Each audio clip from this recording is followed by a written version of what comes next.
Over the past 120 years, it's been home to countless court cases, weddings, deed requests, and commission meetings. It's welcomed royalty from Washington and Hollywood.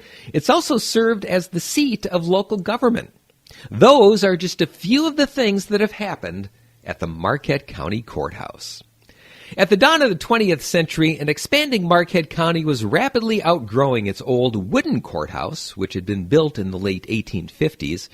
The Marquette County Board of Supervisors decided to construct a new structure and hired noted Marquette architect D. Fred Charlton to draw up the plans.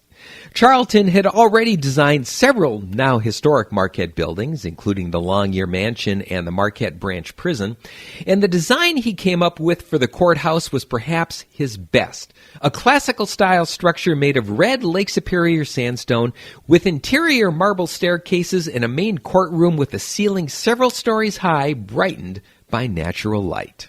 After several years of construction and at a cost of just over $200,000, which is equal to about $7 million today, the courthouse was set to be open to the public in a grand ceremony on September 18, 1904.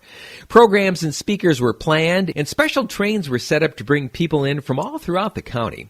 Thousands attended the event, the building met with rave reviews, and it was officially open for court and county business the following day.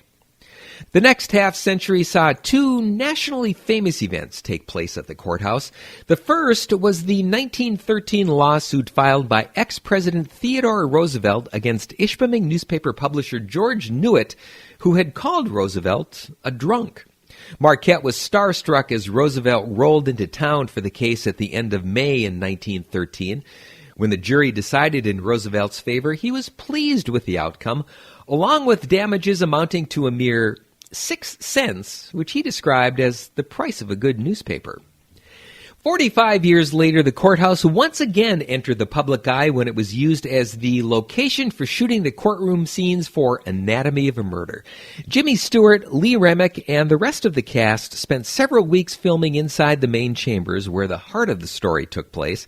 In fact, if you go into the courthouse today, there's still a display about the filming of the Hollywood classic in the main hallway. 70 years after it opened, the building, like its predecessor, became overcrowded, but instead of replacing it, Marquette County expanded it, opening the Henry Skewes Courthouse Annex behind the original structure in the 1970s. And that means that for more than a century now, area residents, along with ex-presidents and Hollywood royalty, have all enjoyed one of Marquette's classic structures, the Marquette County Courthouse.